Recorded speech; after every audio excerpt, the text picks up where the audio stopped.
Þá höldum við áfram net og skiptum við í 8 net, þar sem að leggirnir liggja bara í aðra áttina, ekki endilega í hina áttina líka.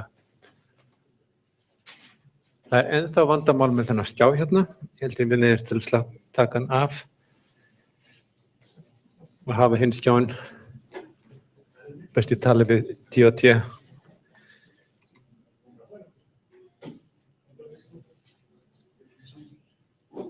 Og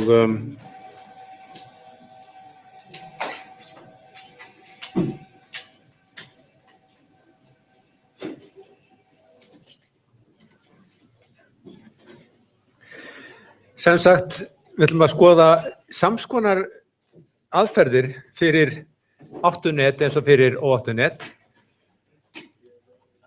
Í rauninni þá ætlum að beita því sem við lærðum í síðasta tíma, sem var hérna DFS og BFS, til þess að leysa 3 ný verkefni. Og 8 net, það er þannig að þá liggja, við teiknum leggina þannig að þeir liggja frá einum punkti yfir í annar punkt. Og það er ekki endilega að leggja tilbaka þó þau geti verið tilbaka líka.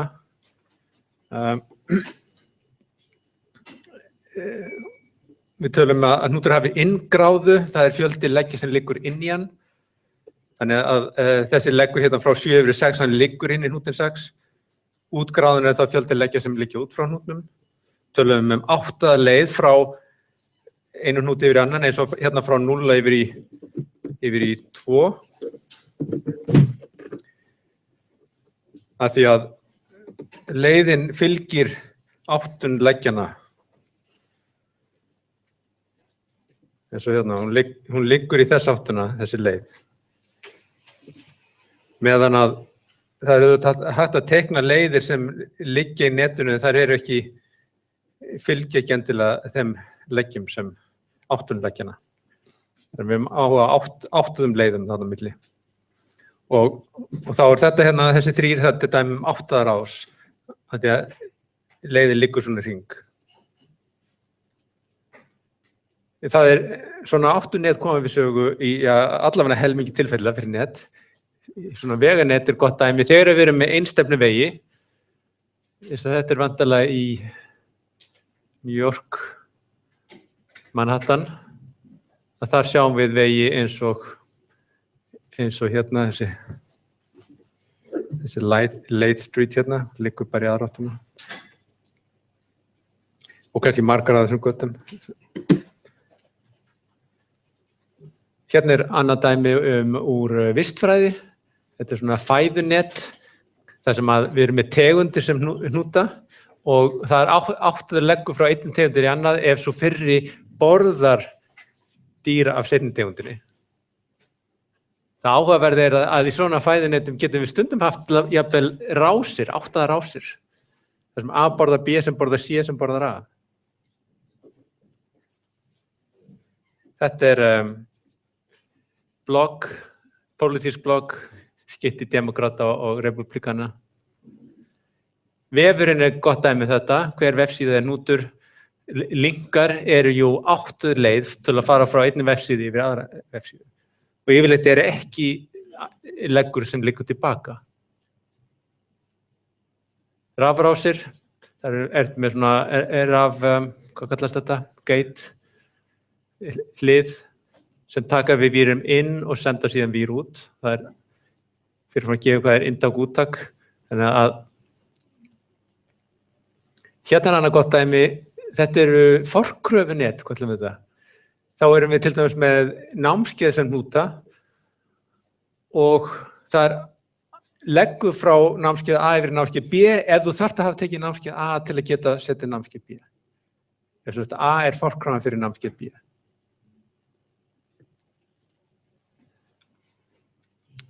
Leikjanet, það er líka klassískt, hérna erum við tic-tac-toe eða millu, kross á millu.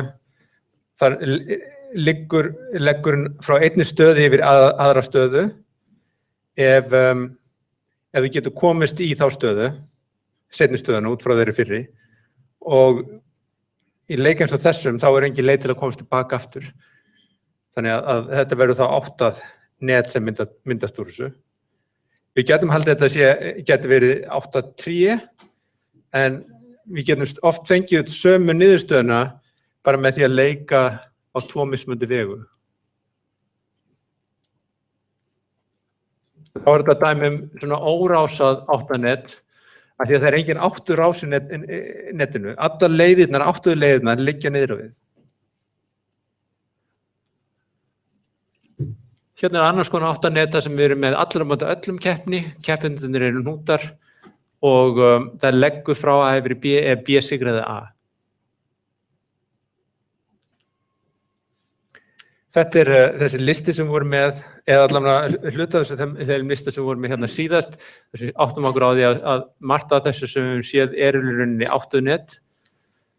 Við komum til að sjá hérna stýriflæði, þar sem við erum með einingar í forriti sem nóður, og ef við getum farið frá einni einingu yfir aðra einingu, til dæmis með if then else skipin eða while likju, að þá það leggur fyrir neti.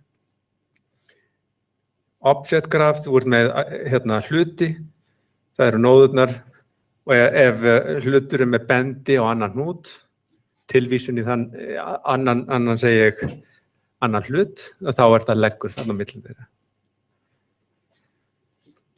Það svona mörg dæmi þetta. Hvað það sem við myndum vilja gera? Já, algengasta og mikilvæg spurning geta svarað því til leið frá S yfir í T. Og í þessu til við hefum átt áhuga á því til áttu leið þarna á milli. Ef við getum svarað því, þá getum kannski viljað þetta, hvað stysta leiðin þarna á milli? En svo ætlum að skoða hérna þrjár aðrar spurningar í viðbót. Fyrsta ein það sem kallast sterkir þættir eða sterkur tengilegi. Þess að spyrjum í rauninni hvort að allir hnútunum sé tengdir og hvað þýðir að þeir sé tengdir núna. Þú getur komist frá einu hnút yfir hvað annan hnút sem Því nú getur það verið þannig að þú getur komist frá A yfir í B en ekki endilega frá B aftur yfir A. Við erum að spyrja hérna hvort það gildi net að það sé hægt að komast milli hvaða tveggjapunkta sem fram og tilbaka. Transfer closure, þá viljum við forreikna rauninni svona fylki sem gefur okkur, þannig við getum svarað spurningunni til leið á milli x yfir y. Og grannröðun, eða topological sort, það þegar við erum með svona órásað áttanet og viljum raða í rétta röð, eins og maður segja. Þannig að leggirnir liggja allir frá vinstri yfir til hægri. Ef við hugsum okkur forkröfunet varðandi námskeið, þá viljum við raða námskeiðinu í einhverja röð, þannig að séu réttur samræmi við forkröfunar. Þannig að til að mynda þau námskeið sem þið takið eru vantarlega að fylgja þessu forkröfuneti sem hérna í skólanum. Þið komist ekki í námskeið nema að hafa lokið forkröfunu. PageRank skemmtilegt dæmi þetta, af því að vefurinn jú áttaður og það geta reiknað vægi eða mikilvægi hverja vefsíðu. All right. Nú, ég fer dálítið hrættið núna vegna þess að þessar aðferðir, þessu grunnaðferðir sem við erum með hérna eru nákvæmlega sömu eins og fyrir óáttuðneti nú síðasta tíma. Þetta þetta API sem við hefum fyrir áttuðnetið og það eru nákvæmlega sama. Við kallum það núna digraph í staðinn fyrir graf. Við erum með það með aðferðin til að bæta legg við, spyrjum fjölda hnúta, fjölda leggja, ítrara til að gefa upp alla granna ákveðins hnúts. Og nú þetta útgrannar. Það að gefið alla leggina út frá þessum hnút, ekki innleggina. Við geymum þá ekki í þeim hnút. Og það þá helstu munurinn. Síðan bætist hérna við einn hjálparaðferð sem heitir reverse, sem tekur rauninni áttanet og snýr við öllum leggjanum. Býr til samsvarandi net þar sem áttunum á leggjanum hefur verið snúið við. Og þetta sami kóðið sem voru hérna með til að prenta út alla leggi í netinu. Og inntakssniðið nákvæmlega sama. Fyrsta línan fjöldi hnúta, næsta línan fjöldi leggja, síðan koma línur sem hver gefur til kynna þessi leggur frá x yfir y. Og nú 4 yfir 2 þýðir bara þessi 4 í 2, ekki 2 yfir 4. Þannig að röðin hérna skiptir máli. En að öðru leyti þetta nákvæmlega sama. Sem þýðir að við getum tekið svona inntaksskrá og leitað það annarkvort sem áttanet eða óáttanet og þá fáum við rauninni mismunandi viðfangsefni. Og það áfram þessar 3 mögulega leiðir til að geyma net. Svo fyrsta var að geyma bara listan af leggjanum og þetta er rauninni gagnasniðið til að geyma í skrá. Hver voru hinn 2 sniðin?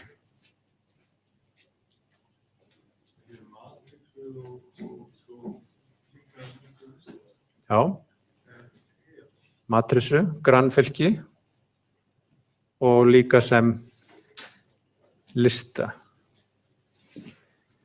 Grannfylkið er núna áfram það nákvæmlega sama. Ef það er 1 í hólfi x, y, þá táknar þessi leggur frá x yfir y. Hérna táknar það leggur frá 6 yfir í 9. Það er þessi leggur hér. En ef við skoðum hins vegar 9,6, þá er þar 0, vegna þess að það er engin leggur frá 9 yfir 6. Annars er þetta eins, nema að þetta er ekki lengur samhverft fylki. Hitt var eins og þú nefndir, að nota svona tengda lista.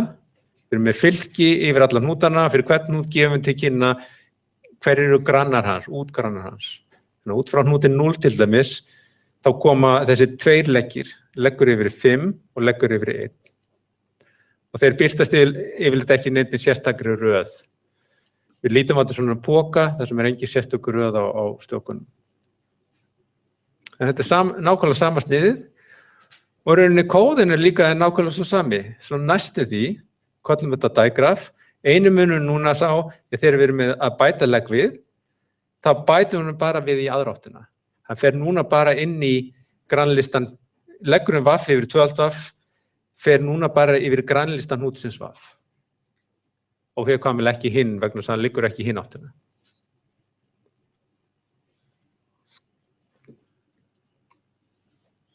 Ok, ég veit ég fer hratt yfir, stopp með maður eða eitthvað óljóst. Og þá getum við skoðað á sama hátt hver skilvirkni á þessum mismunandi útfærslum. Og séð að það er mjög þægilegt að nota grannfylki til að fletta beint upp hvort þessi leggur þarna á milli.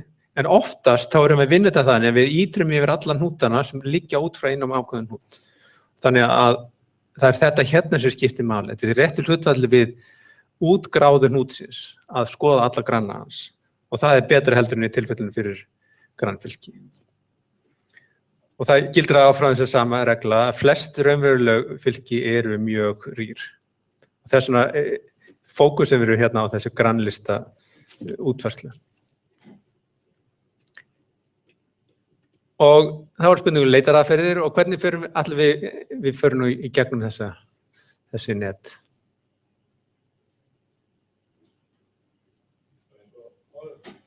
Bara eins og áður, já.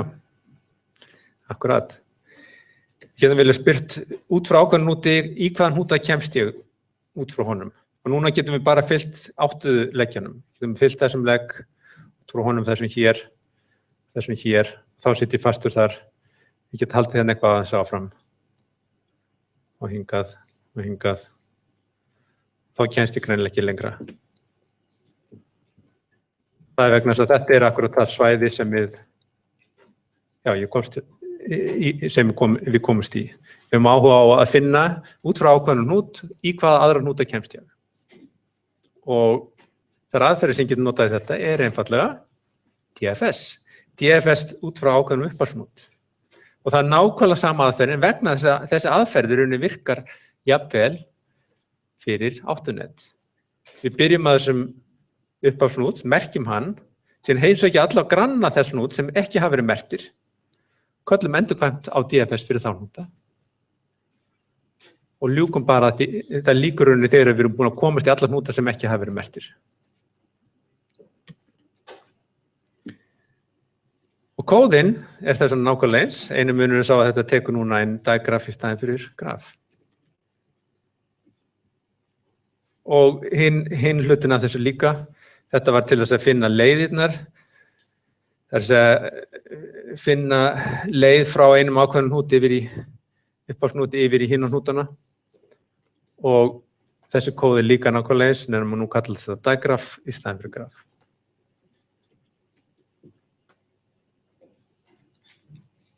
Og til að rifja upp hvernig þetta virkar á aftur, við keyrum út frá DFS af 0, það er þessi hnútur hér, förum í gegnum granna hans í einhverju röð og það getur verið næst, förum við í til dæmis hnútin 5, það heimsækja hérna 5, skoðum granna hans, það eru 4, hann ómerktur, þá heimsækjum við hann. Og við þetta þá uppfærum við líka muniði edge-to-bendin, að þegar við heimsóttum 5, að þá stillum við af að, ég kom í 5 út frá 0 og þess vegna edge-to af 5 jöfn 0. Sama þegar ég heimsæki 4, að þá kom ég í hann út frá 5-unni, þannig ég geymi 5 hérna í edge-to af 4. Svona held ég áfram, út frá 4 kemst ég 3, heimsæki hann, út frá 3 kemst ég 2, út frá 2 kemst ég bara í 0 og 3 og þeir eru báðir merktir, þannig ég bakka tilbaka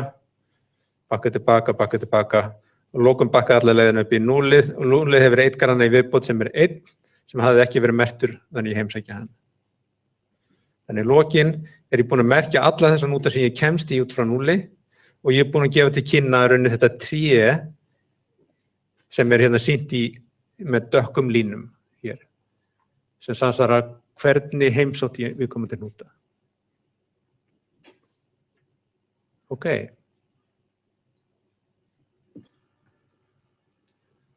Og eitt dæmi þetta væri að nota þetta við svona svokallaða stýriflæðisgreiningu á forritum.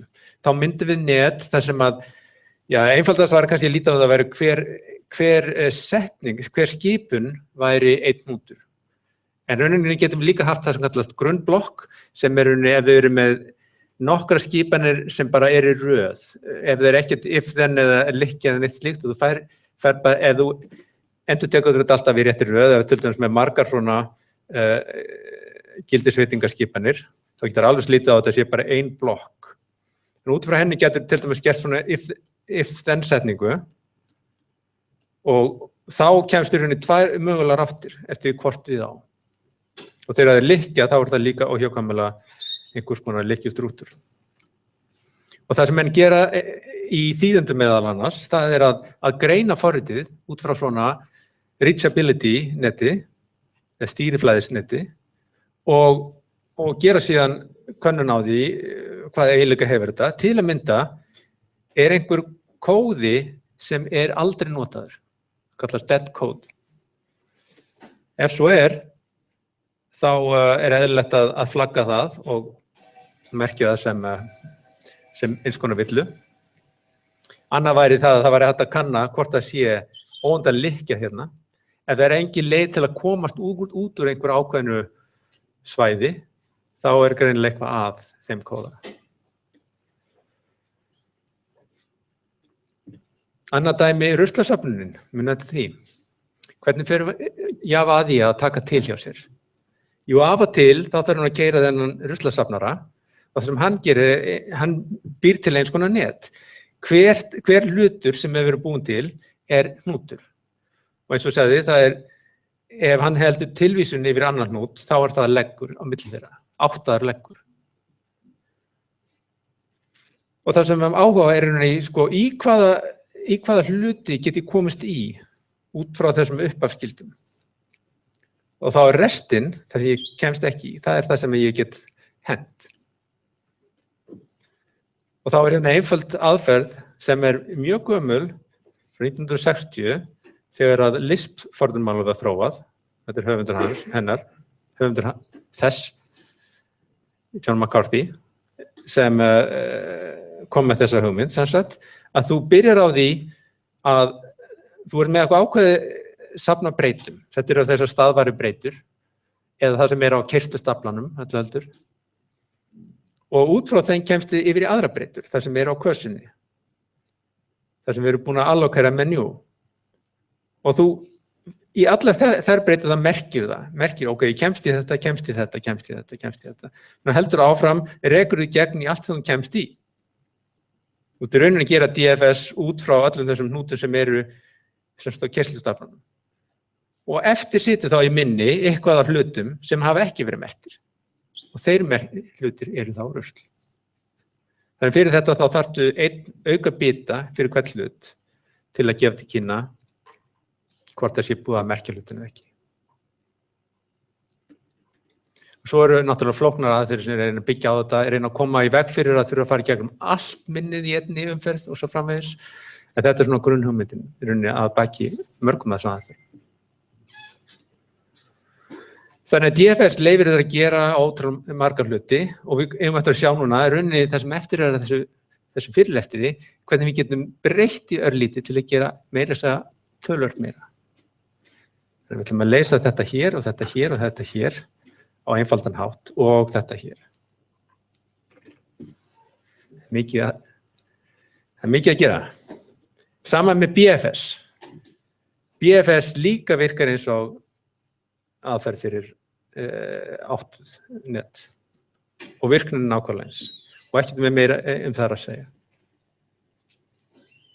Hérna taka þetta dæmi svona vefskrið eða webcrawler. Þetta er mjög einfaldur snyrtilegur kóður sem gefur eina ákveðna slóð og út frá henni þá reynir að rekja það áfram út í allar þar vefslóðir sem þú getur komist í. Með því að passa hérna kóðan, nota svona pattern matching til þess að finna alla linka sem inn í hverju vefsíðu. Og þetta er allt hægt með þeim kóða sem tilheyrir hérna bókinni. Alright, þá komum við að fyrstu örpásu. Tegið nú aðeins úr ykkur.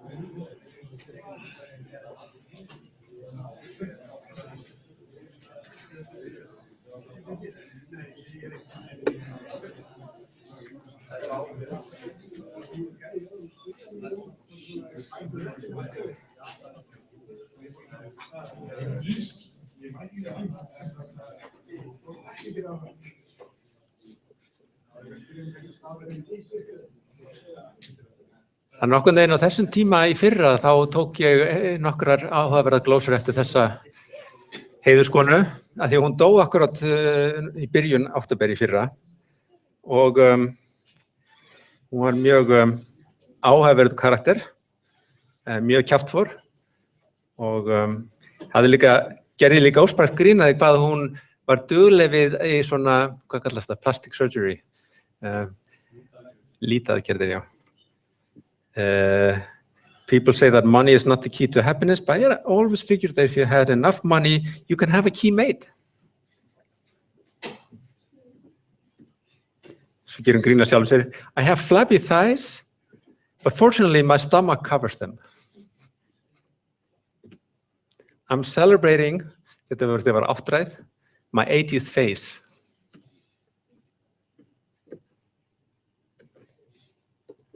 All right. Transitive closure, gegnvirk lokun. Það er þessi spurning, getum við, munið eftir þessari spurningu, það að finna leið milli VF og 12. Getum við gert svona forvinnslu, við viljum forvinna netið þannig að við getum svarað þessu spurningu á konstant tíma. Þetta gátum við gert með venjuleg net, einfaldlega með því að nota ítrekka DFS. Að þá fundum við þessa tengdu þætti og síðan gátum við einfaldlega tjekkað á ef A og B eru saman tengda þættinu þá til leið á milli þeirra. Þannig að það var auðvitað að gera með þetta fyrir óáttunet, en hvað með áttunet? Er hægt að gera það sama? Hvað haldið þið?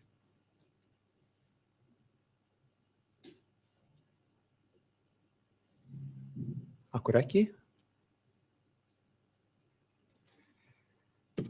Svarið er nei, það er útilokað í þessu tilfelli. Og það vill þá til að það er hægt að sýna fram á ef maður getur gert það, þá getur maður gert fylgja margföldun á hraðari hátt heldur en í öðru, sem vitað er ekki hægt. Það sem við höfum rauninni áhuga að gera er að reikna þessi gegnvirku lokun sem er rauninni fylgi sem er rauninni kóðar þessar niðurstöður, þessar spurningar. Þannig að ef það er 1 hérna í 2,4, það þýðir að það er leið frá 2 yfir í 4. En þessu hérna 1 yfir í 5, það er leið frá, já, sko, í þessu uppálega neti, sko, það er að segja 1 kemst yfir í 0 sem kemst yfir í 5. Og þess vegna í þessu neti hér, þessari gegnvirku lokun, þá er leggur beint þarna á milli. Þannig að við fylgjum eftir þessari gegnvirkni til þess að setja inn leggi milli allra para þar sem hægt að komast frá þeim fyrra yfir í þeim seinna.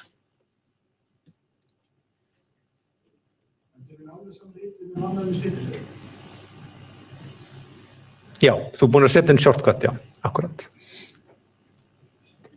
Þetta kóðar rauninni, semst allar það spurningar, til leið frá A yfir í B.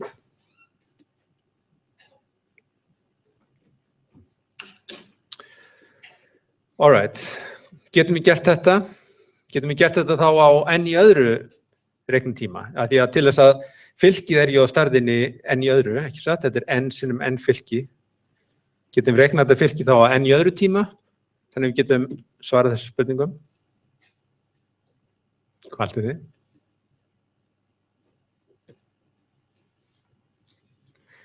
Já, hvað á maður að halda? Já, í dag það ekki vitað. Menn halda þessi síður líklegt að sé hægt. Það sem við getum gert, við getum gert þetta á n sinnum e-tími, vaff sinnum e-tími. Fjöldi hnúta sinnum fjöldi leggja. Ef þetta rýrt net, þá það bara n í öðru. Ef þetta þétt net, þá þetta n í þriðja. Og þetta krefst n í öðru plás, það fyrir þetta fylki. En,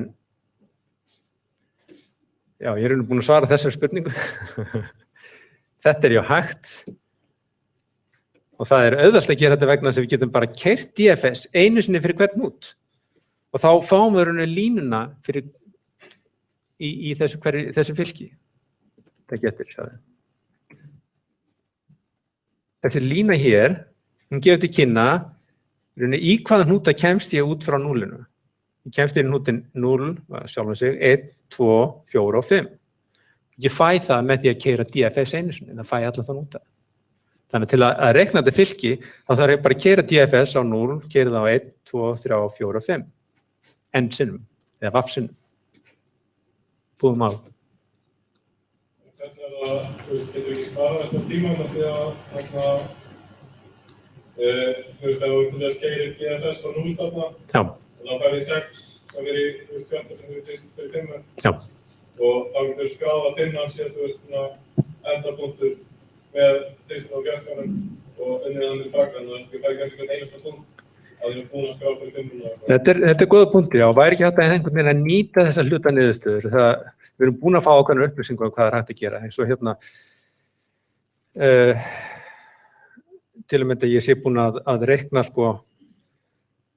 ég kemst frá 0 yfir í 4, það þýðir það að þegar ég hérna í einum, þá sé ég líka, ok, fyrst ég kemst í 0, þá kemst ég líka í 4. En það engin þekkt leið til að nýta sér þetta af skilvirkni hátt. Þá þarf maður einhvern veginn að halda utan það þá forþekkingu sem maður hefur í höndunum. En menn hefðu mikinn áhuga á því ef við getum komið fram með slíkt. Góðinn fyrir þetta verður þá afskaplega auðveldur, við einfaldlega bara búum til fylki af DFS keyslum. Og framkvæmum þessi keyslu fyrir hvern hnút, fyrir hvern upphafshnút hérna. Og þá getum við svarað þessu spurningu vegna þess að hver keysla inniheldur svona margt fylki sem merkti við, komist við frá vaff yfir í 2 vaff, þá bara flettum við upp í þessu margt fylki fyrir þennan við komum til hnút. Snyrtilegt. Einfaldur kóði. En þetta verður óhjákvæmilega dálítið mikið pláss af því við þurfum að geyma þetta þétta fylki. All right, top sort. Nú komið það kannski alvöru spurningu hérna. Það sem við höfum á að gera, við viljum taka svona órásað áttanet. Stundum kallað DAG fyrir Directed Acyclic Graph. Starffræðingum fyrst hann hérna Tom Tjara kalla þetta acyclic digraph hins vegar. Digraph. Það getur í ensku, það mörg svona forskeyti sem tákna ekki. Það hérna un og in eins og incomplete og im eins og impossible og svo a líka eins og acyclic. Það ekki cyclic, það ekki rásíði. Þannig við viljum taka svona órásað net og teikna það þannig að allir leggirnir liggi niður við. það væri dæmi þetta væri þá þessi teikning hérna. Við erum rauninni ekki að tala teikningu, við erum að tala röðina á hnútunum. Þannig að leggirnir liggja allir í aðra áttina. Hérna það teiknað niður röðið. Hvernig förum við að því eiginlega? Hérna stendur nú nota DFS. Það reyndar hægt að leysa það öðruvísi heldur en nota DFS. Sér einhver slíka aðferð? Nei, ekki BFS, nei.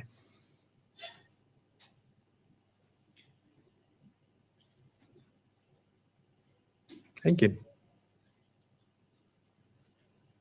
Hvað getum við sagt efsta hnútinn?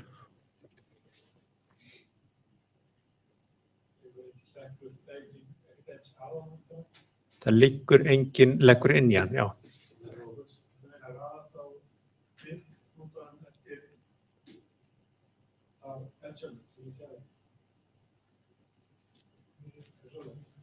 Eitthvað svoleiðis, já. Þið sjáið að ef við finnum hnút sem með inngráðuna 0, þá alveg óhætt að setja hann efst.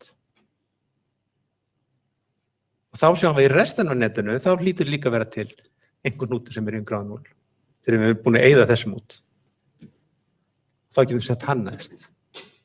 Spyrum ég bara hvernig við getum gert þetta á skilvirkan hátt. Við viljum þurfa að reikna gráðuna á öllum hnútunum hvert einasta skipti. Það of dýrt. En ef maður virkilega vandar sig, þá hægt að gera þetta á línlegum tíma. Það svona dálítið handavinna. Það svolítið eins og væri að ræða praktískum hitum. Það inngráður sem meiri okkar, útgáður og svoleiðis sem ræðar ekki að fennan. Eins og þessi forgangsbyrðröð, það mætti segja svo að þú mætti líta þetta sem forgangsbyrðröð, já, þar sem þú ert með inngráðan sem sagt forgangurinn á hnútunum. En við viljum helst komast að því að borga þennan login tíma sem við erum með fyrir hrúfu. Málið við getum nýtt okkur þegar þessar gráður bara heiltölur frá bilinu 0 upp í n. En eins og segja, þetta láta handavinna þetta sem dálítið til hliðar. Við slúum spá hins vegar hvernig við getum leyst þetta með hverju? DFS, akkurat. Alright. Þetta þá dæmi þetta hérna, í hvaða röð ættum við framkvæma einhver verkefni. Til dæmis við erum að gera einhverja byggingarstarfsemi. Við þurfum að áður en við byggjum þakið, þá þurfum við að byggja vegginn. Og áður en við gerum vegginn, þá þurfum við að gera gólfið og svo framvegis. Ef við hafum einhver tíma staðið að ráða innamenn, þá áttið einhver á því að þetta flókið svona skorður þarna milli. Og yfirleitt þá gildir þarna lögmál Murphys, það tekur alltaf lengri tíma en heldur, jafnvel þó þú takir lögmál Murphys með í reikningin. En allavega, til þess að koma einhverju í gang, þá þarftu að framkvæma fyrstu verk sem önnur verk byggja á. Og svona verkefnastjórnin til þess, gengur dálítið út á ákvarða, hvar eru mestu skorðurnar? Hver eru krítískustu verkin sem þarf að framkvæma? En núna viljum við bara framkvæma einhverju svona röðun á þessum. Og það kemur í ljós að það er hægt að gera þetta mjög einfaldan hátt með DFS. Það er rauninni þessi eina lína hérna sem skiptir öllu máli. Hvað gerir hún?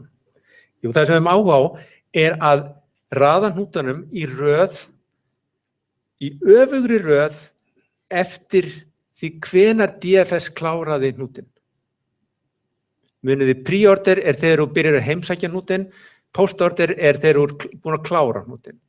DFS myndar svona eins konar tré, þannig að við getum litið á pre-order og post-order það á þetta DFS tré sem ákveðinu röðun á hnútunum. Þannig að þegar við klárum hnútinn, það kveðjutími hnútsins, það post-order röð hnútsins. Og það bara þetta sem við þurfum. Við raðum í öfugri röð með þessa post-order röð. Þannig að við ætlum að hafa stafla sem geymir þessan hnúta á, sem við uppastilum hérna, svo það bara þessi lína hérna sem skiptir máli. Hvað gerur hún? Jú, þegar við erum búin að vinna með hnútinn, þar segir við erum búin að merkja hann, við erum búin að heimsækja alla grannans, við erum allt klárað, þá ætlum við að setja númeran í þessa póstorðuröð. Þannig að þá setjum við hann á staflan, ítum hann á þannig stafla. Og að því hann fyrir stafla, að þá kemur hann út í öfugri röð í þeirri miðað hvernig hann kom inn. Þannig að í lokin þá getum við bara skilað þessa stafla hreint og beint og þá komið í þá röð sem við viljum.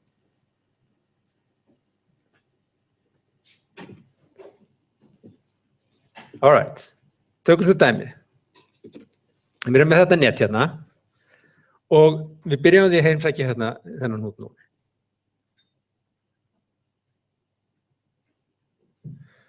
Alright, byrjum að heimsækja hann, síðan höldum við áfram.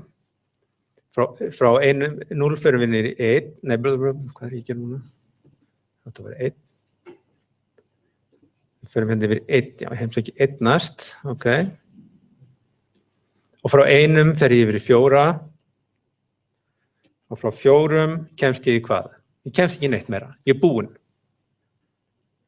Þannig að 4 fyrsti hnúturinn sem búinn. Þannig að hann rauninni fyrsti hnúturinn sem fer á staflan. Hann fyrstur í þessari póstorderröð. Alright, hann búinn, þá komin aftur upp í hnútinn 1. 1 var ekki með fleiri granna, þannig að hann rauninni búinn líka. Þannig að hann klárast og þá fer hann næstur á staflan. Og þá fer aftur upp í 0-ið, en 0-ið á fleiri granna, þannig ég fer í næsta granna, það tvisturinn. Út frá tvisturinn kemst ég í hvað? Ekki neitt. Hvað gerst þá? Hann fer á staflan. Flott. Næst fer ég í 5-una. 5-an skoðum granna 5-una. 5-an á tvist sem granna, en tvisturinn hefur verið merktur. Þannig þá ég búinn að skoða alla granna hans, þannig að þá klárast 5-an líka. Þá fer 5-an á staflan. Nú 0, erum við komin aftur upp í 0 og hvað gerist núna?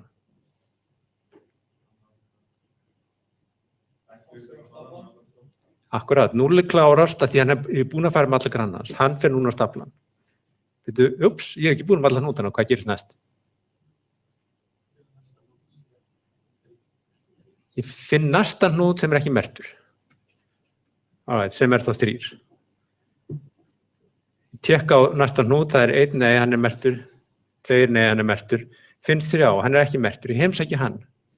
Út frá honum kemst ég í 2, 4, 5 og að lokum kemst ég í 6. Og 6 ekki merktur, þannig ég heimsæki 6. Og síðan tek ég leggin sem liggi út frá honum. Þeir eru merktir, þannig að 6 klárast og fer á staflan. Þá bakka ég tilbaka, 3 klárast og hann fer á staflan. Alveg leyst. Þannig að nú þetta lausnin 4, 1, 2, 5, 0, 6, 3. Það að segja að þetta þessi póstorderröðin og það sem við höfum áhuga þessi öfuga póstorderröð. Það að segja 3, 6, 0, 5, 2, 1, 4. Og það þessi röð sem við sjáum hér.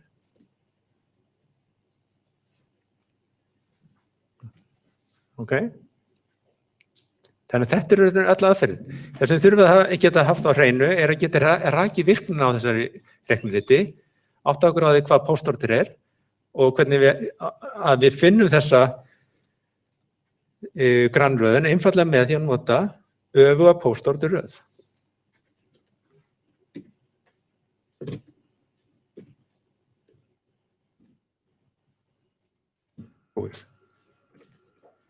Svo myndum maður vantilega vilja þurfa að samfæra sem þetta sé í lagi, ekki satt. Þetta sé virkilega virka. Hvernig fer maður að því að samfæra sig það? Það eitthvað svona leiðinda sannana vesen. En hvað þýðir þetta sé í lagi? Hvað það sem rauninni sem maður á að fara að sanna? Það að þetta sé í lagi? Það þýðir að ef þú ert með einhver legg, vaff yfir 12 þá á vaff að birtast á undan 2 vaff í röðinni. Og ef þetta gildir fyrir alla leggina, þá þetta gildir röð.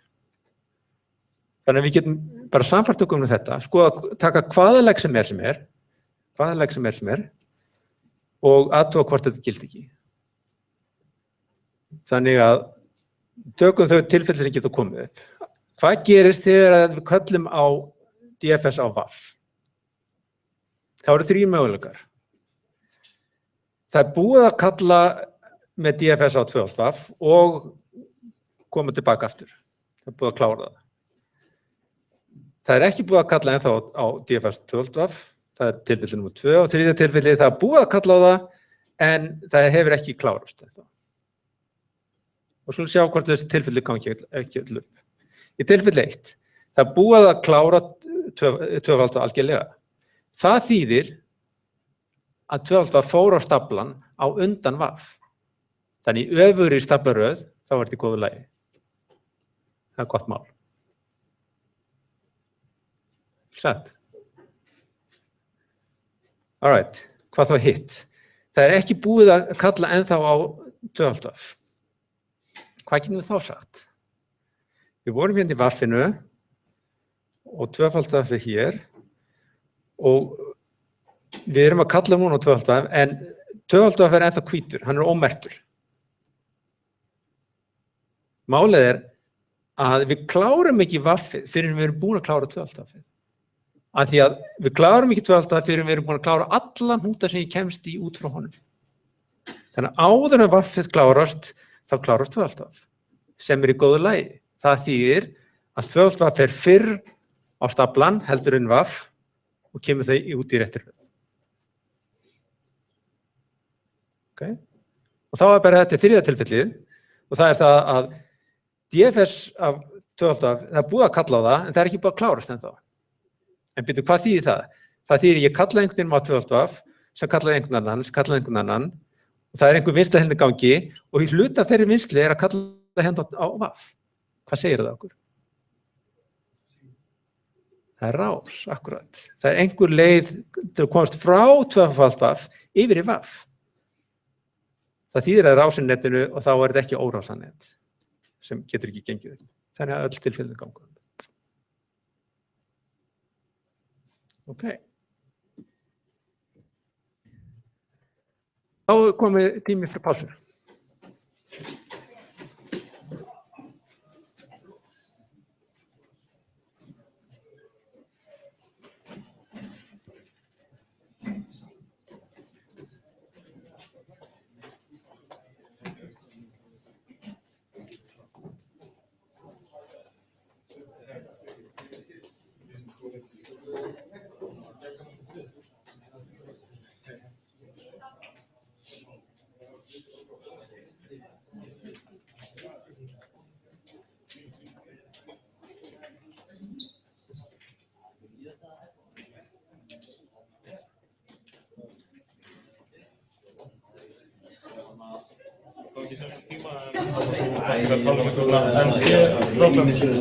Er það bara alveg ólæst stæmi eða er það eitthvað tímaflækja að þeim sem það þarf að uppfylla? Já, sko það er mjög stór flokkur af verkefnum sem akkurat að því tagi að við vitum ekki hvort þessi hægt að leysa það.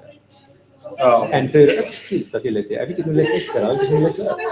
En með halda að því að búið að reyna svo mikið lengi við þau, þá séu þau næstu örugglega mjög erfið að leysa. Þau þurfum svona verkefnisvísa tímaflækja til þess. Þess að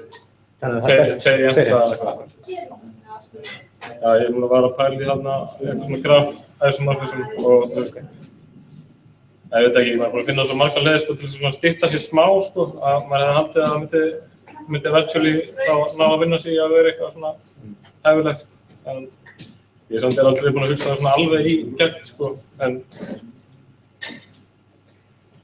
Já, menn hafa glemt mikið við það Það getur verið erfitt að alhæfa þannig að virki fyrir stórspilli.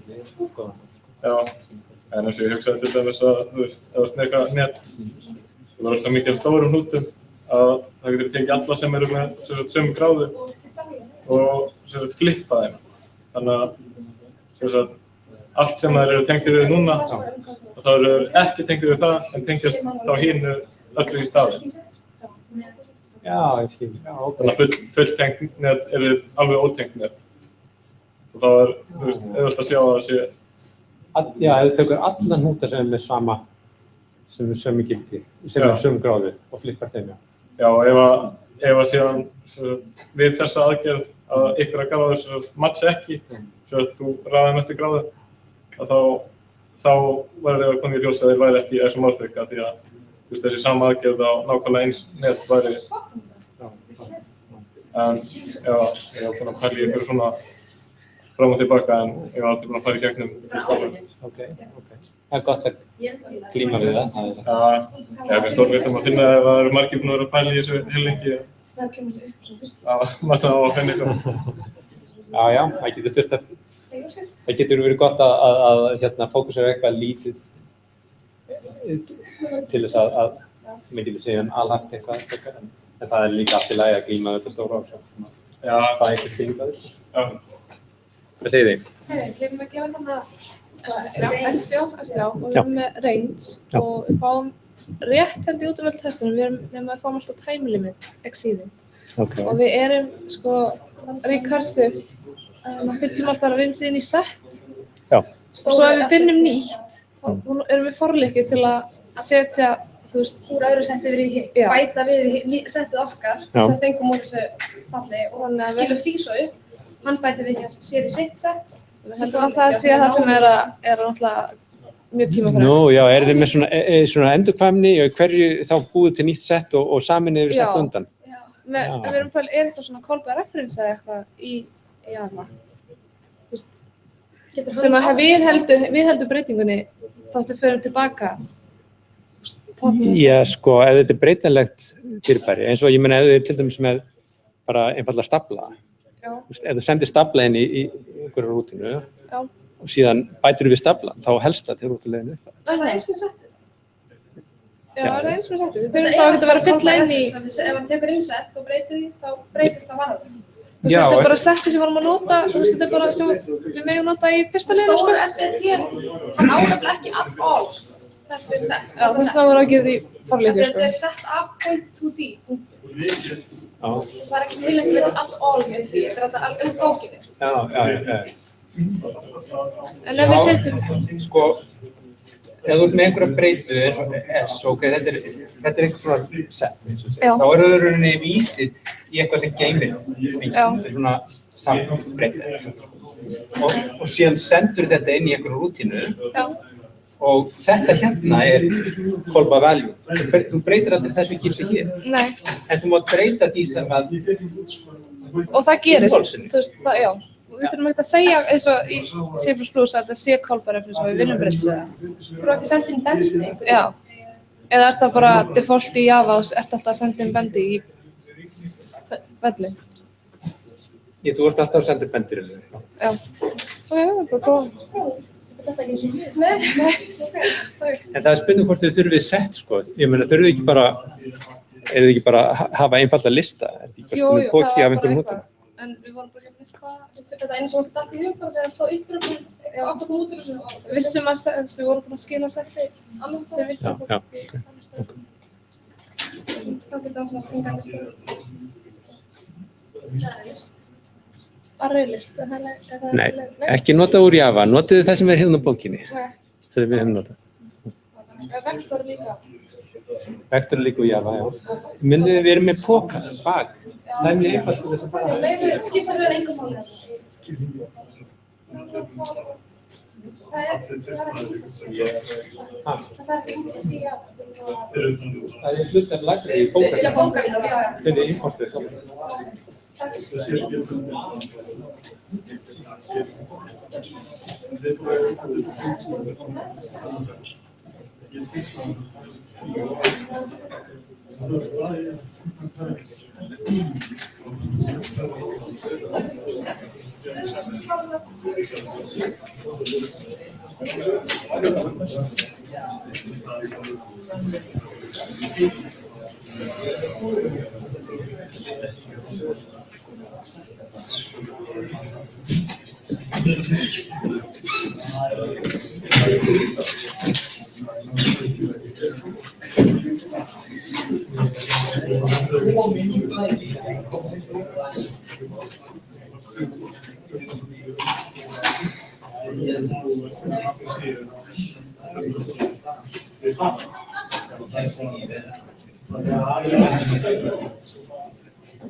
Ok, í tengslu við þetta, þessa grannröðun, þá getum við leyst mjög skilt viðfangsefni sem það að ákvarða hvort net sé í rauninni órásað. Ef við horfum út frá þessu sönnun, þá tek ég eftir að sko, það kom upp rás, ef það kom upp rás, þá í rauninni, það birtist það þegar að við vorum með bendi, þegar við heimsáttum hnút og hann var með tilvísinu hnút sem hafði verið heimsáttur en ekki kláraður. Við getum notað þessa hugmynd til þess að rauninni nota DFS til að ákvarða hvort að netið sé órásað eða ekki. Hvað þýðir að hann sé heimsáttur en ekki kláraður? Það er búið að merkja hann, en það...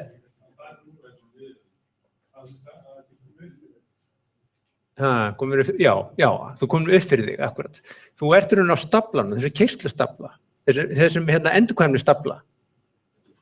Ef við bara geymum tilvísinu það, hvort hann sé á staflanum ekki, þá getum við einfaldlega bara tekka á því. Ef viðkomandi er ennþá á staflanum og ég með benda á slíkan hnút, þá þar með komin rás. Og það er það sem við ætlum að gera hér. Við ætlum að hafa hérna svona bitafylki sem segir fyrir hvern hnút hvort það sé á staflanum ekki. Svo geymum þessa rás sem við finnum og höfum svona hjálparútinu sem annars sko tekkaðu hvort það sé til rás eða ekki og skila þá þessari rás sem við geymum sem stafla af hnútum rauninni. Og hvernig fer hún að þessu? Sjáðu þetta fyrir ykkur.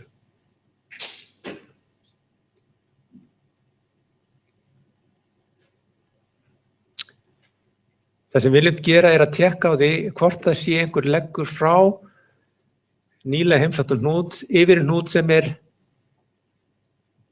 merktur en ennþá á staflanum. Ekki satt. Þannig rauninni við bara bætum við þessari vinnslu hér inn í þetta DFS. Við merkjum hnútin í upphafi að hann sé á staflanum og þegar við erum búin með hann að þá er hann ekki lengur á staflanum. En síðan líka þegar við erum að skoða alla granna hnútsins vaf að þá er það rauninni hér.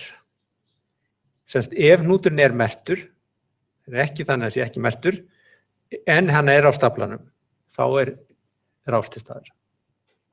Þá gerum við eitthvað við þessa rás. Og hérna er þetta einfald leið til þess að rekja sig aftur og bak til þess að finna þessa leggi eða þessa hnúta sem er í rásinni. Hvernig gerum við það? Við búum til hennar stafla og síðan rekjum okkur aftur bak eftir þessum edge-to-bendum. Þar til við komum aftur í uppálan hnútin 12. Og þá erum við búin að finna þessa rás. Setja hann á staflan. Allt og sumt. Ok. Þannig að með því að gera svona smá breytingar á DFS, þá getum við gert merkilegustu hluti athuga hvort að með því að merkja í hvaða stöðu hnútarnir eru, nú komið 2 merkingar, þessi annars vegar merktir og hins vegar að þeir séu á stafla. Og þá geta hnútarnir haft 3 mismunandi gildi. Þeir geta verið ekki merktir og ekki á stafla, þeir geta verið merktir og á stafla, þeir geta verið merktir og ekki lengur á stafla. Þá eru þau kláraðir. Þannig má líta á þetta líka sem svona 3 gilda breytu. Þannig hef ég kennt þetta stundum áður, kallaði hnútana hvíta, gráa, svarta. Grá er þeir sem eru á staflanum, svört eru þeir sem eru kláraðir, hvít eru þeir sem hafa ekki verið séð eða það. Og má gera margt með þessu. Hérna er þá dæmum svona keyrslu á þessu. Við köllum á DFS af 0, hann gerir á DFS af 5, út frá því komumst við 4, alltaf uppfærum við hérna edge-to-bendana og við setjum þá alla á staflan. Fyrst er 0 á staflanum, síðan 5, síðan 4 og síðan frá 4 komst yfir í 3. Alright, 3 bendir þá í 4 og hann er líka settur á staflan og út frá honum þá tekka ég á þessum grönnum hans. Ef ég teka næst á 5-unni, hvað sé ég þá? Þá sé ég að 5-an er merkt og hún er á staflanum og fyrst að það leggur frá þristunum yfir 5-una þá eru þar með búin að finna rás. Hvernig rekjum sem ég aftur til að skila rásinni? Jú, ég var í 3, komst í 3 frá 4, þannig ég kom hérna frá 4, fer í 4, ok, S2 það 5, þannig ég kom í 4 frá 5, en 5 akkurat nútur sem ég tekka á, þannig ég veit að það leggur frá 3 yfir í 5. Það þessi leggur sem ég var að skoða. Þannig að við getum skilað rásinni með því að bara rekja okkur aftur á bak með þessum S2-bendum.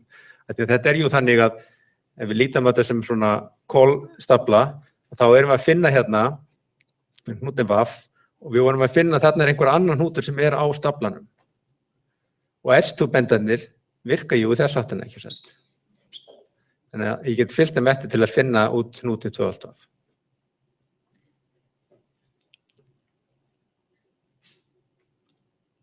Ok, spurningar?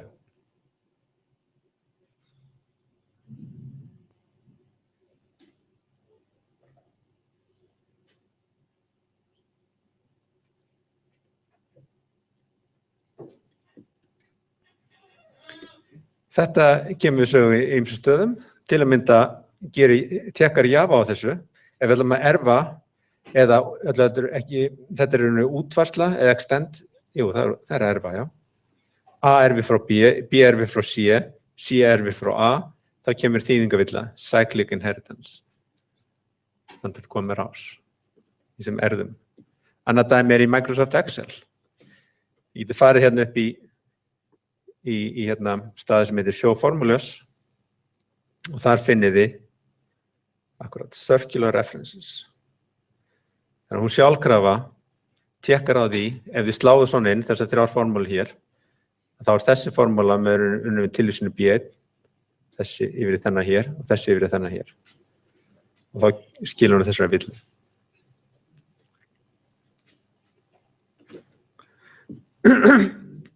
Sumstaðir ekki tekkað á því, eins og í Linux skrákerfinu, tekkar ekki á hvort það sé til svona rásir. Þú getur myndað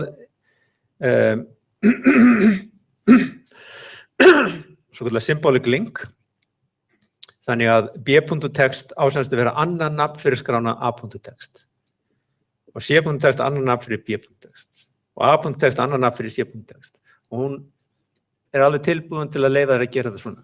En síðan ef þú ætlar síðan að prenta út innihaldið í a.text, þá fylgir hún eftir þessum bendum þar til að dýptin og endurkvæmnin er of mikil og það segir, óps, gengur ekki.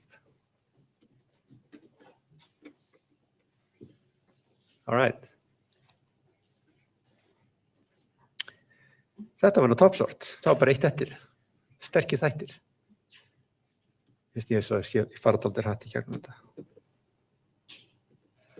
Herðu, meiri manna John vinkun okkar.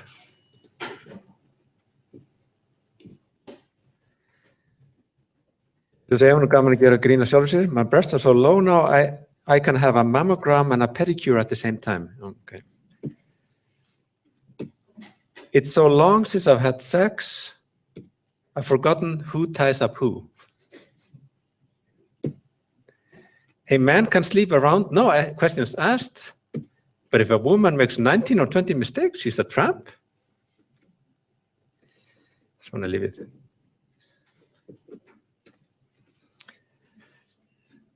All right, sterkir þættir.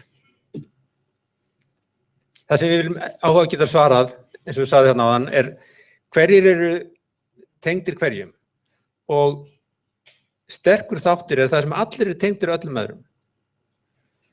Það að segja við komumst frá hvaða hnút sem hérna yfir hvaða annan hnút sem með því að fylgja eftir þessum 8 leiðum og komumst tilbaka aftur líka. Ekki endilega sömu leið tilbaka heldur einhver annar leið. Það þá sterkur þáttur. Það sem við má að gera að mynda þessa sterku þætti og það annað dæmi svona jafngildisvensl eins og varðandi tengdu þættinu óáttuðunetum þar sem að við munum þessar 3 reglur. Hnútur eru sterkt tengdur sjálfum sér. Ef A sterkt tengdur B þá B sterkt tengdur A. Það samhverfni og gegnvirkni. Ef A tengdur B og B tengdur C þá A tengdur C. Þannig að sterkur þáttur óstakkalegt hlutmengi af sterklega tengdum hnútum.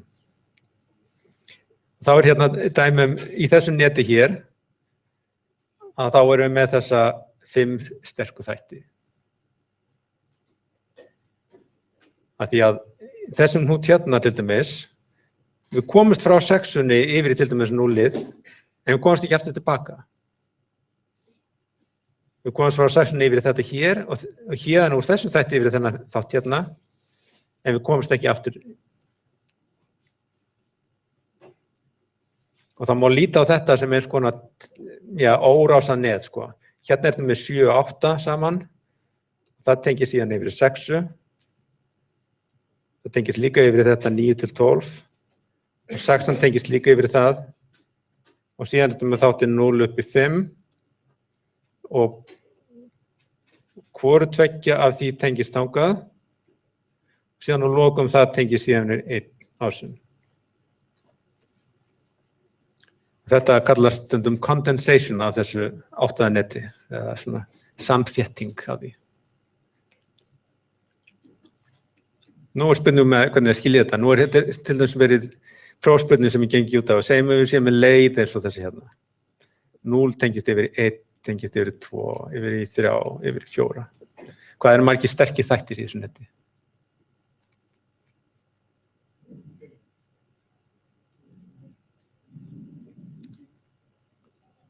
5 eða engin eða 1.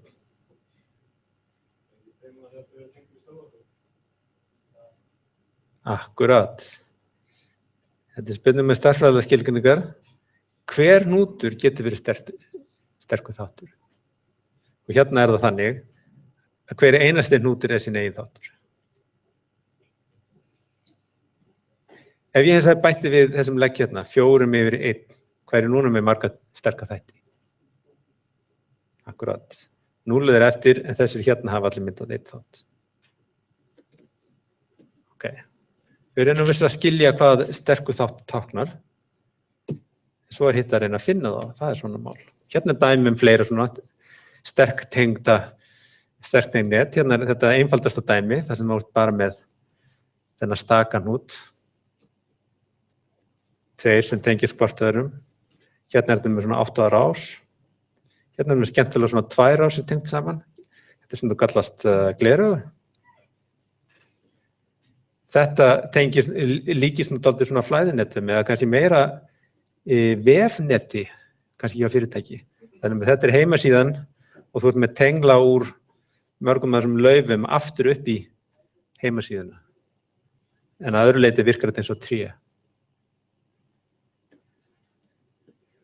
Og þú vilt hafa þetta sem sterkan þátt vegna þess að þú vilt ekki þannig að menn lenda einhverju síðu og komist ekki úr henni aftur og komist aldrei aftur upp í hina síðunar.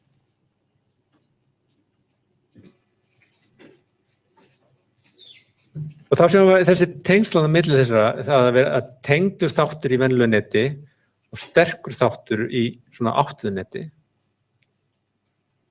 Við getum táknað þetta á sama hátt með svona einföldu fylki, þannig fyrir hvern hnút það bara númerið sem hnúturinn fær, það getur við kynna þann þátt, númerið á þættinu sem hann í og við getum gert það hérna líka. Þannig að við ætlum að skila tilbaka þessu eina fylki sem gefur til kynna númerið á þættinu sem ég í. Þannig þetta þá þáttur 1 hérna, þetta þáttur 1 hér, þáttur þetta þáttur 1, þetta þáttur 0, 1, 3, 4, 2, ok. Takk eftir, ef ég búin að reikna þetta fylki hérna, þá get ég svarað þessu á mjög hraðvirkan hátt með þessari einföldu bara jafngildis spurningu hérna. Númerið á tengda þættinu mínu sama og númerið á tengda þættinu þínum? Ef svo þá eigum við tilheyrum við sama þætti. Þá til leið frá mér yfir þig og þér til mín. Þannig við vitum það líka, ef þið eru ekki sama þætti, þá ekki til leið í báðar áttir. Þannig annarkvort leið frá A yfir í B eða B yfir A eða bara engin leið milli þeirra.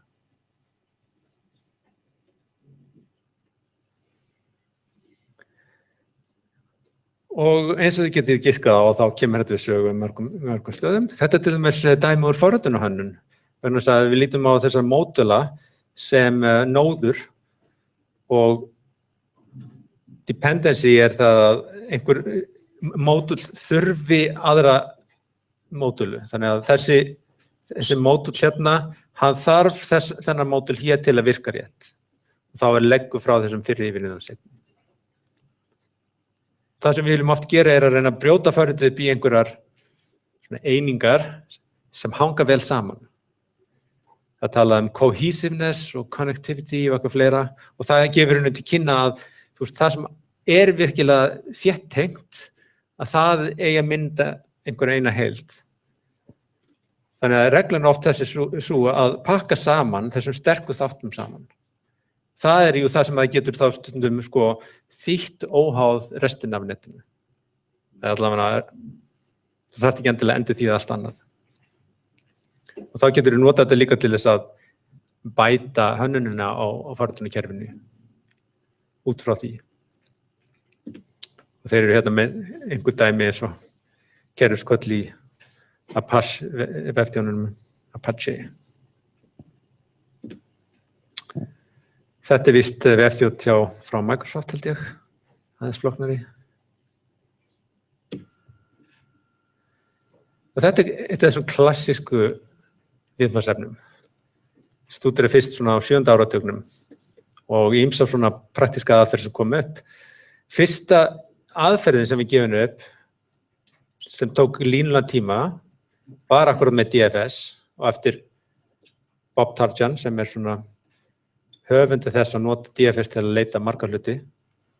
Það hins vegar tiltölulega flókin aðferð. Þetta klassískt en töluvert flóknara heldur en það sem við viljum glíma við hér.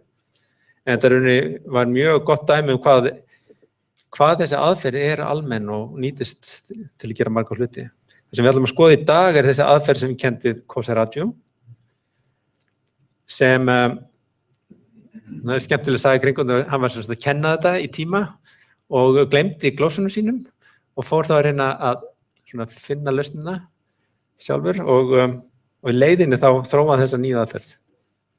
Bara ef maður geti gert þetta alltaf svona reglulega. En það eitt sem þetta hefði í huga, ef við ætlum að spá í hvað ætlum að gera næsta ári eða næsta árum. Það besta leiði til að læra eitthvað að kenna það.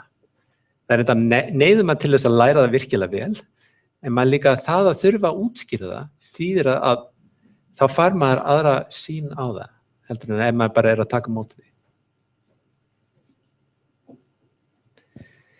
Allavega, það komið í þessar aðferðir, en þetta merkilega snyrtilega aðferð sem við getum útskýrt á 1 mínútu. Það þessar 2 setningar. Við keyrum DFS fyrst á öfuganetið, það að segja öfugsnúna netið þegar við erum búin að snúa við öllum leggjanum.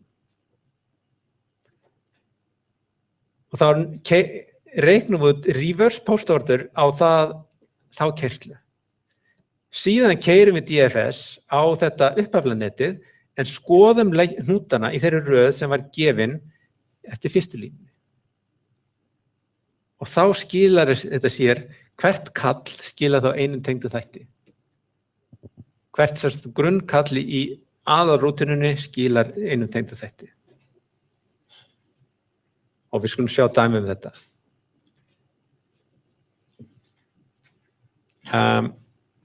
Já, við skulum skoða þetta hérna.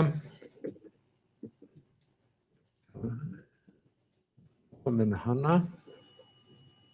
Við skulum skoða demóða þessu.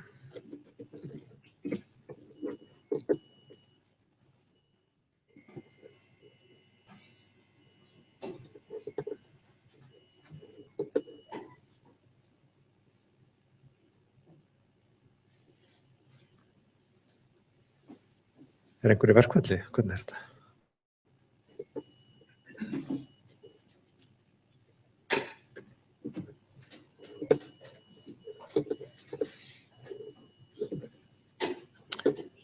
Hvað að gerast hérna?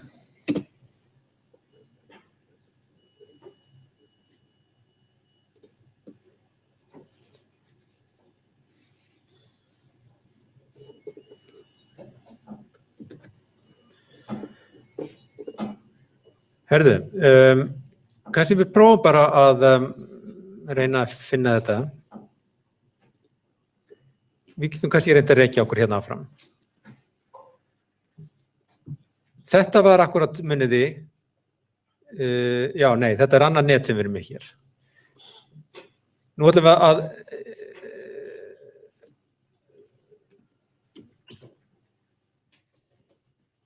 við erum með þetta net hérna og við viljum finna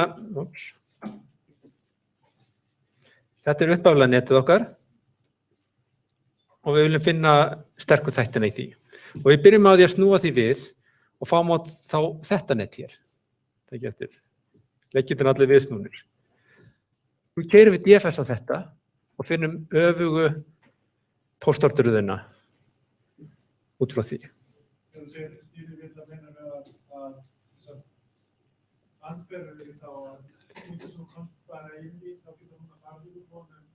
Einmitt. Eins og skilur bara við þessum þáttina og leggjónum eða þú tekur það út og setur nýja staði sem að voru. Ég snífi áttunum leggjónum, en í rauninni ég býn til nýtt net sem hefur þessa akkurat áttunum leggjónum mjög átt. Okay. Það var leggur frá 2/0, núna er leggur frá 0/2.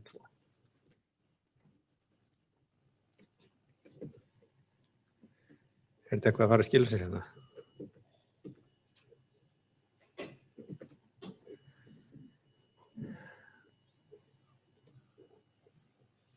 All right. Þannig að við verðum að reyna að fylgja þessu eftir. Við keyrum DFS á 0, þannig komst yfir 6, yfir 7, yfir 8 og hérna frá 8 komst ekki neitt meira, klárum 8, 7 og 6. Ok, það þýðir að þegar við klárum 8 fyrst, þannig að hann fer þá neðst á staflan, verður þá aftastur í þessari öfugu röð. Næst kemur 7, síðan 6. Ok, búin með þá. Síðan næsti grann út frá 0-inu, það er þá 2. Ok, heimsækjum 2, þá komst við yfir í 4, yfir í 11, 9, 12.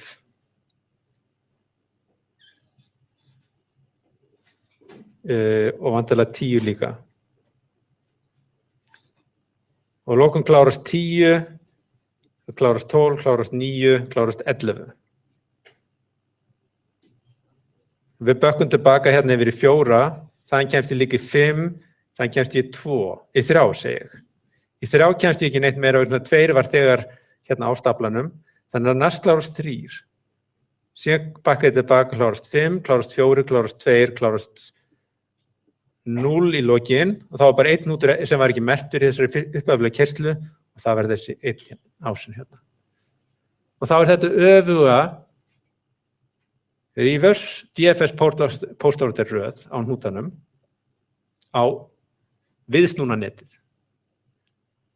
Það sem ég er búin að snúa við áttunarleggjanum. Ok, þannig að þetta er þessi röð sem ég ætla að vinna með. Núna ætla ég síðan að beita henni á upphaflega netið. Hvernig? Jú, ég ætla að keyra DFS á þetta upphaflega net en nota þessa röð sem ég var búin að reikna hérna á það. Það þýðir að fyrst heimsæki 1. Ok, ég heimsæki hann ekki meina útgranna, þannig að hann klárast og þá verður hann, fyrst að sú DFS-kersla kláraðist, þá mynda það sinn staka tengda þátt, sterka þátt. Næst geng ég þá á röðina, næsti hnútur hér er þá 0, þessar röð. Ég kalla 0, honum kemst ég í 5, 4, 3, 2. Og það klárast á lokum. Og ég kemst ekki fleiri hluta út frá 0, þannig að þetta myndi þá næsta tengda þátt. Svo held ég áfram hérna röðina, ég er búin að merkja þessi hérna. Næsti ómerkti hnútur er þá 11, þannig heimsæki hann næst. Heimsæki hann út frá honum kemst ég 12, 9, 10. 12, 9, 10. Það klárast hann og næsti tengdu þáttur.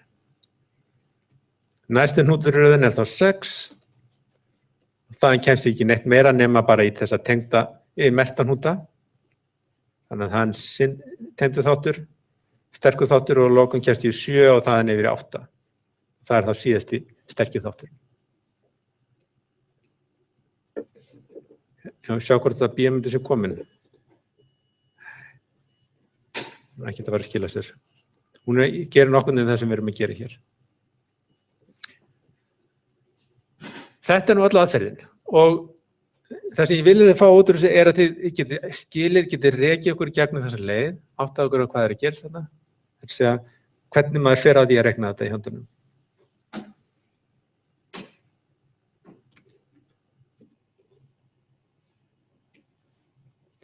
Ef við skoðum síðan kóðan, við getum borðað saman við kóðan fyrir óáttuð net, segi ég.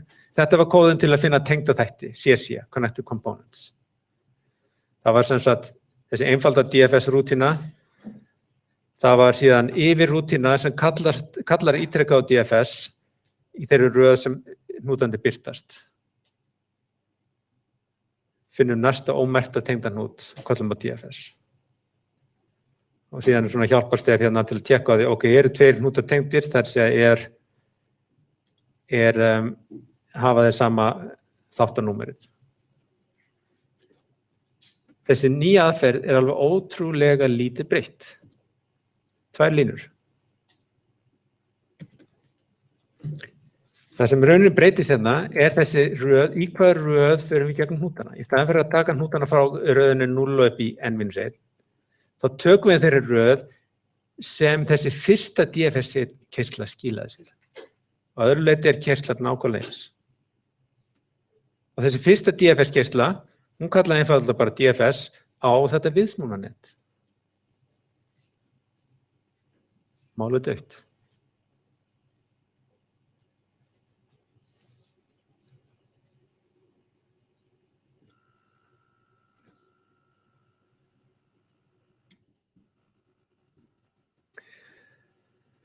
Og svo þá að sambæri sig að þetta sé þá allt saman í réttu lagi, að þetta sé að skila gildum lausnum.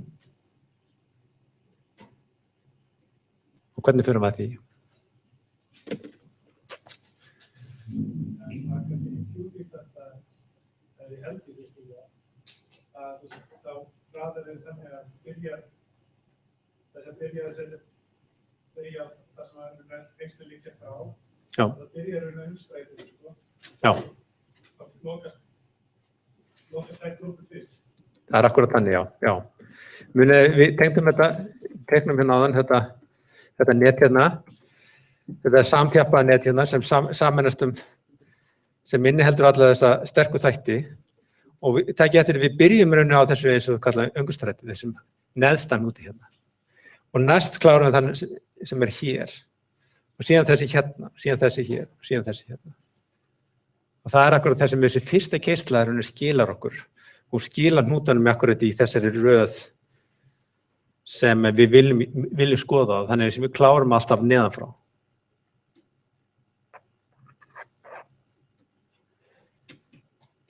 Maður vildi þá þurfa að rökstyðja það.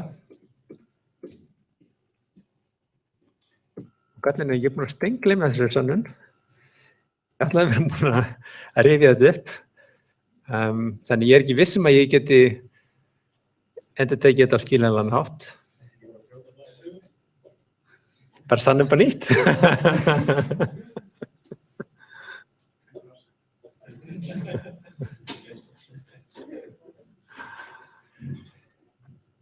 Í sjálfu sér þá þetta ekki skildu viðfangsefni hérna í námskeiðinu að kunna þessar sannanir, þannig að við getum líka sagt að okay, þetta allt í lagi. Við getum bara sleppt þessu. En við ekki byrjum á saman þetta próf? Nei, bara aðeins erfiðara dæmi.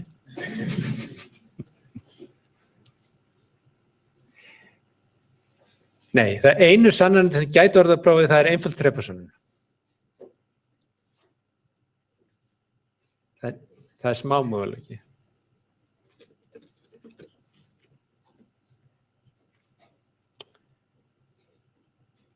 All right.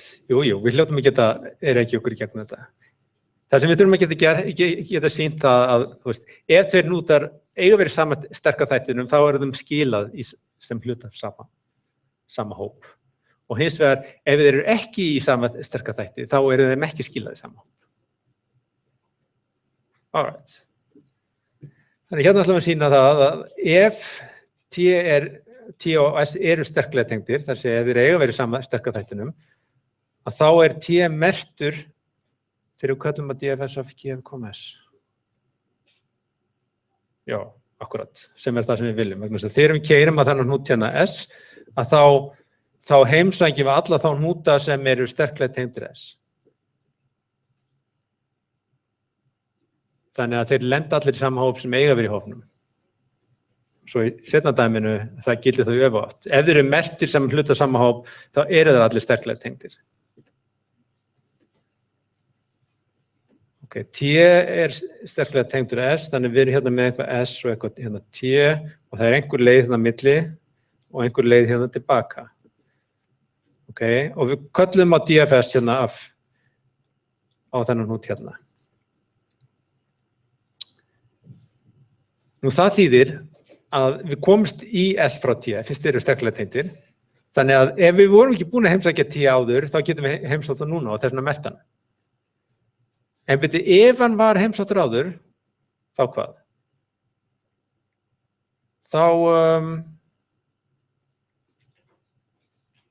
Ef hann hafði verið heimsóttur áður með DFS, þá hefðum við komist í S út frá honum, þannig að S hefði verið þá merktur í einhverju kalli á T eða einhvern annan. Og þá hefðum við ekki kallað í S hérna þessari yfirútinu. Það getur hérna, ég er að tala hérna, í þessu kalli hérna, við erum að kalla hnútinn þennan hérna hnút. Við viljum meina að allir þeir sem við förum í út frá þessu kalli á VAF hérna, þeir tilheyra þessum sama sterka þætti. Þannig að það gat ekki verið að við værum búin að heimsækja T-ið vegna þess að þá værum við búin að merkja S-ið og þá myndum við ekki framkvæma þetta endurkvæmukall. Og hitt. Ok. Þannig að við erum aftur með hérna, við erum með S og við erum með T og við köllum hérna á DFS af S-unu og við merkjum fullt á hnútum hérna sem innihalda T. Hvað segir það okkur? Við viljum meina að það þýðir það að S og T séu sterklega tengdir. Það er að segja að það sé leið frá S yfir í T og það sé leið frá T yfir S. Við þurfum þá að rökstyðja það. Alright. Önnur leiðin er auðveldari vegna þess að við merktum, þegar við köllum að S, þá merktum við þennan hnút T hérna. Þannig að það er þá einhver leið frá S yfir í T. Þannig komast yfir í T til að merkja það. Þannig að þessi leið er augljóslega til. Hvað með hina leiðina? Akkur hún er líka til.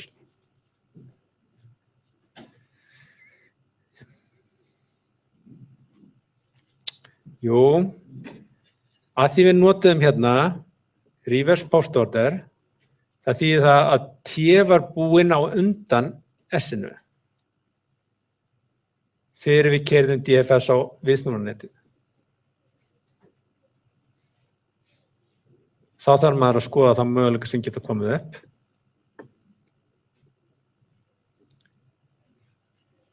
Og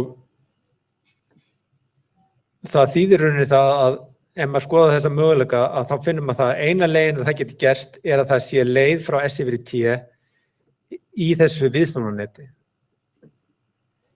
En það myndi þýða að það sé þá leið frá T yfir S yfir í uppaflanetinu, sem er það sem við viljum meina. Við getum skoðað þessi mögulegu tilfelli sem getur komið upp, samfært okkur að bara eitt er að geta gengið upp.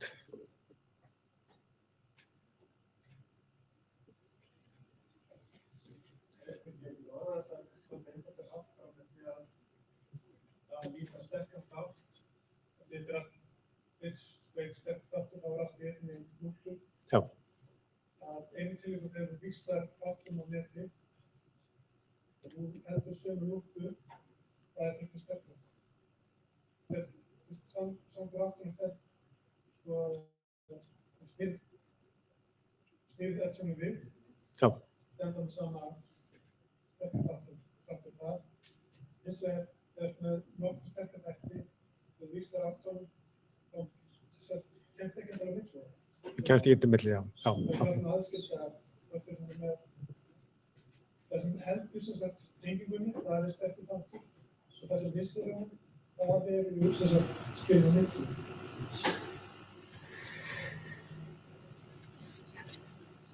Það verður að vísla aftan á þessu og þá þarna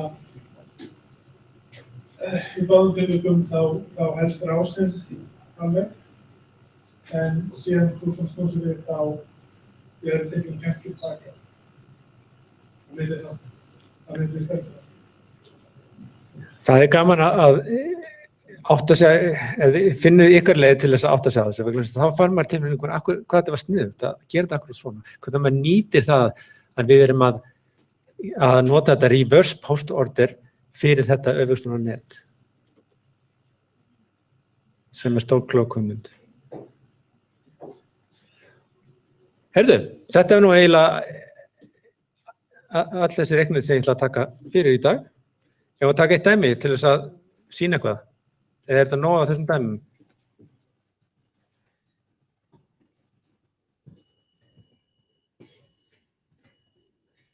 Hvað með við búin til eitthvað svona?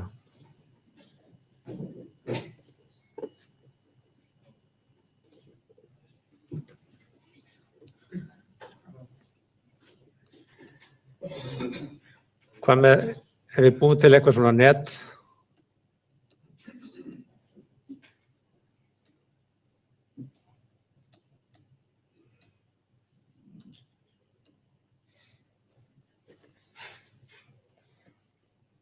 Já, ég ætla nú kannski að hafa þetta aðeins öðruvísi.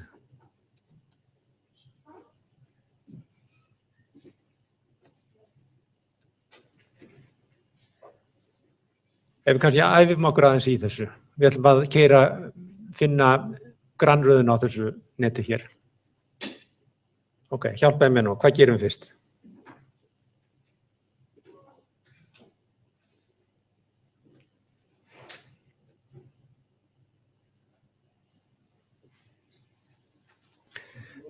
Nú ætla að njóta bláan lit til að tákna að hnúturinn sé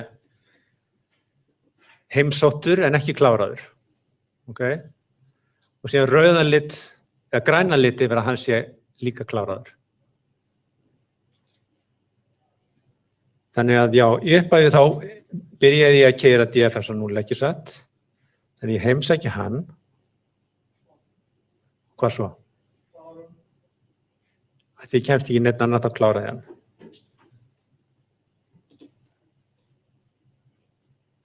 Og þegar ég klára hann þá ger ég hvað? Já, munið ég ætla að geyma líka röðina. Ég ætla að setja hann á staflan. Þannig ef ég er með staflan hérna, þá fer 0 hérna efst á staflan. Og ég er með þessa hnúta mína hérna, 1, 2, 3, 4, 5, 6. Ég geti líka merkt það hérna, þannig að þetta sé markt. Já. Þannig ég er búin að merkja hérna 0. Nú ætla að finna næsta hnút sem er ekki merktur, það er þá 1. Þannig þá gerir kall á 1, heimsæki hann og merki. Út frá honum kemst ég í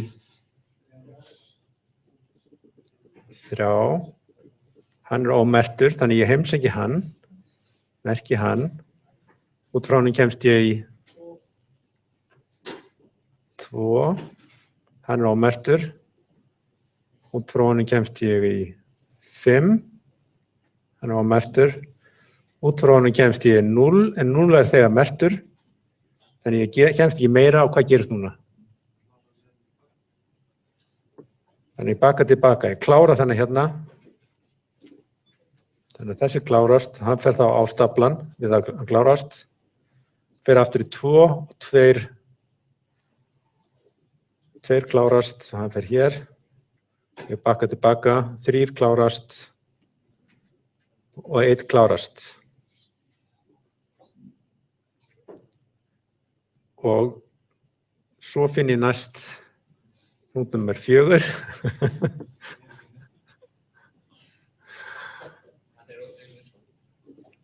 Ok, 4 hér.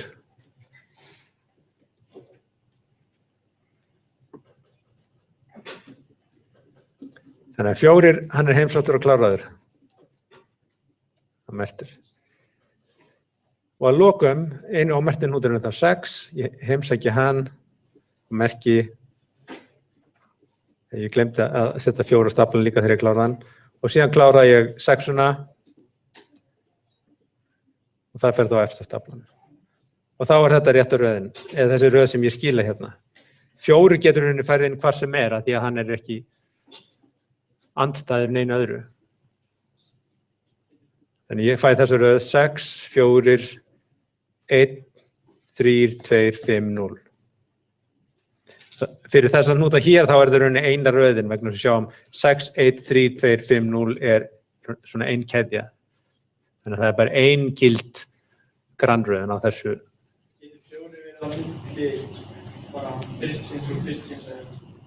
Já. Nú get ég kannski spurt, hvað margar grannræðinir, gilda grannræðinir fyrir þetta net?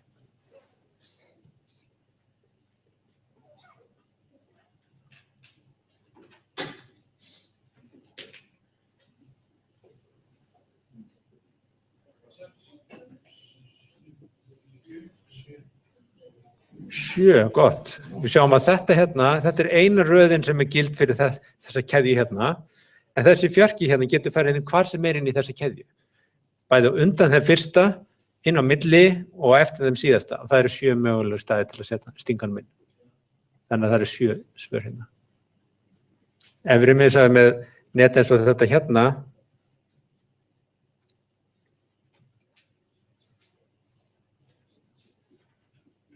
hvað margar grannræðinir fyrir þetta hér?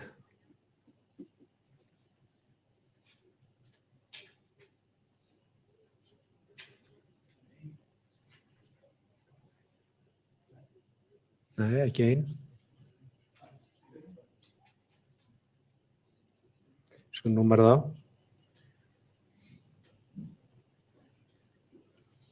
Þetta til dæmis gildröðin 1, 2, 3, 4, 5 og 6. Hvað væri önnur gildröðin?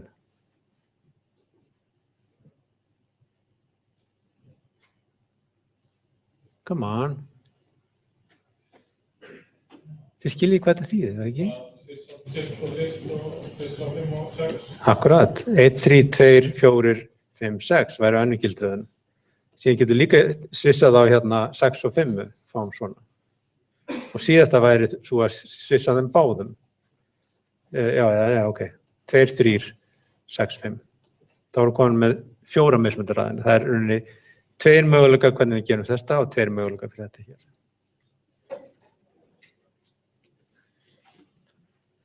All right. Þetta var hérna með þessum 8 net. Næsta tíma fjallum við veginet, finna ódýrustu leið til að tengja hluti saman í minnsta spanntréi.